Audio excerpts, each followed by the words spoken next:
Hello बच्चों, let us see the question.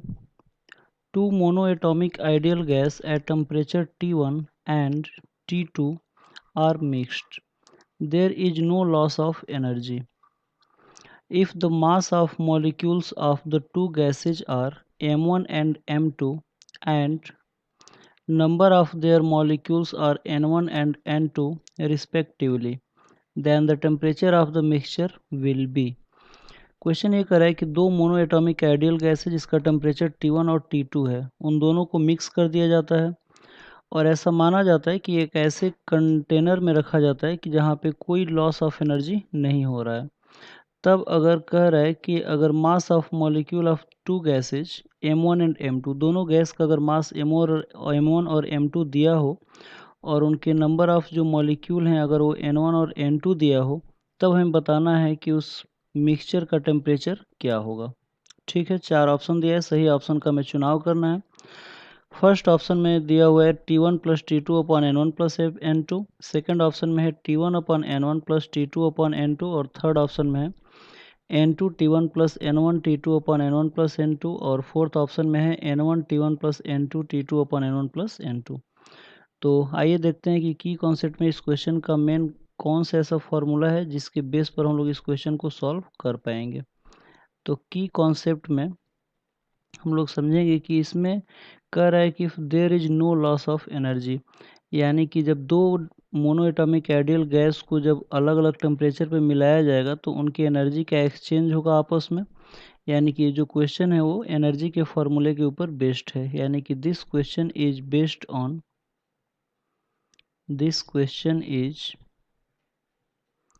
based on the formula of internal energy। तो क्या होता है इंटरनल एनर्जी का फार्मूला? तो इंटरनल एनर्जी का जो फार्मूला होता है change in internal energy equal to होता है N C V delta T. यहाँ पे एन जो है वो नंबर ऑफ मॉलिक्यूल्स होता है, सी जो होता है वो specific heat capacity at constant volume होता है और delta T change in temperature होता है। तो आइए इस फॉर्मूले को हम लोग यूज करते हैं और फिर इस क्वेश्चन को हम लोग सॉल्व करते हैं। तो सोल्यूशन वाले पार्ट में हम लोग देखेंगे कि यहाँ पे दो अलग अलग गैस दिया है और दोनों मोनो एटॉमिक है और दोनों का टेम्परेचर जो T1 और T2 है।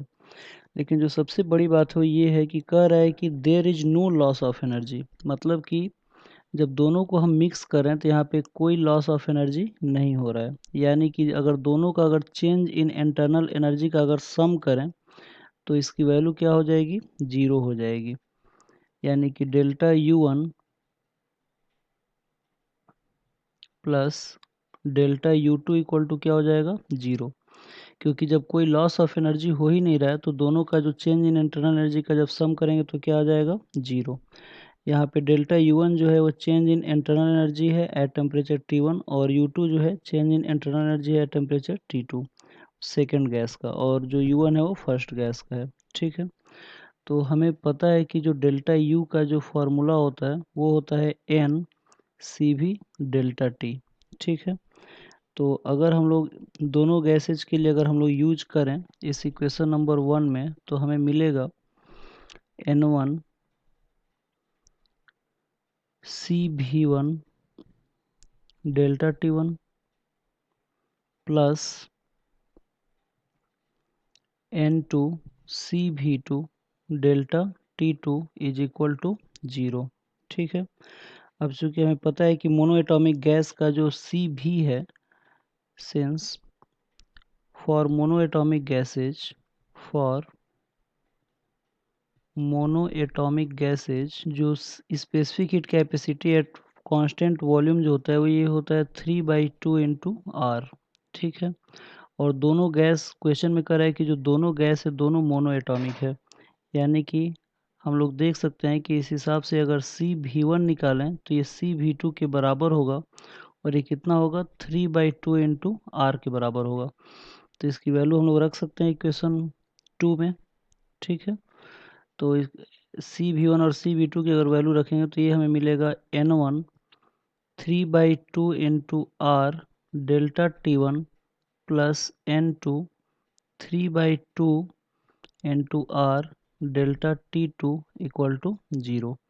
आप लोग देख सकते हैं कि 3/2 इंटू आर 3/2 इंटू आर दोनों टर्म में है, तो कॉमन लेके अगर हम लोग कटा देंगे तो ये हो जाएगा n1 delta t1 plus n2 delta t2 equal to 0, क्योंकि यहाँ पे कॉमन हो जाएगा, क्या कॉमन हो जाएगा, 3/2 इंटू आर, ये कॉमन हो जाएगा। ठीक है, तो अगर मान लेते हैं कि जो टेम्परेचर है वो अगर फाइनल टेम्परेचर अगर कैपिटल T हो जाए तब क्या होगा, let the final temperature be capital T, let the final temperature will be capital T। अगर फाइनल टेम्परेचर अगर कैपिटल T हो जाएगा तो यहाँ पे देख सकते हैं कि 3/2 आर इधर जीरो के को डिवाइड करेंगे तो आंसर जीरो हो जाएगा, यानी कि n1 और डेल्टा T के जगह पे हम लोग लिख सकते हैं T minus T1, T minus T1, क्योंकि मान लेते हैं कि फाइनल टेम्परेचर जो होगा वो कैपिटल T होगा, plus n2 T minus T2 is equal to 0। तो अगर इसको रीअरेंज करें तो ये हो जाएगा n1t1 plus n1t plus n1t1 plus n2t minus, sorry यहाँ पे भी माइनस होगा, इसका अंदर मल्टीप्लाई कर लेंगे तो ये हो जाएगा n2t2 इक्वल टू 0। तो अगर हम लोग यहाँ पे t को कॉमन करें तो ये हो जाएगा n1 plus n2 minus n1t1 minus n2t2 equal to 0।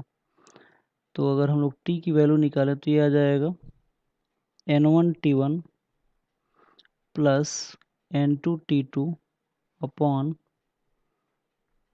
n1 plus n2, n1 plus n2। तो ये हमारा फाइनल टेम्परेचर आ जाएगा n1t1 plus n2t2 upon n1 plus n2। तो इस क्वेश्चन का जो सही आंसर है वो यही होगा। तो आइए चेक करते हैं कि किस ऑप्शन में इस क्वेश्चन का सही आंसर दिया हुआ है। तो आप लोग देख सकते हैं कि n1t1 plus n2t2 upon n1 plus n2 जो है ऑप्शन नंबर 4 में दिया हुआ है, यानी कि इस क्वेश्चन का जो सही आंसर है वो ऑप्शन नंबर 4 होगा। तो आई होप आप लोगों की क्वेश्चन समझ में आया होगा। Thank you very much, good luck.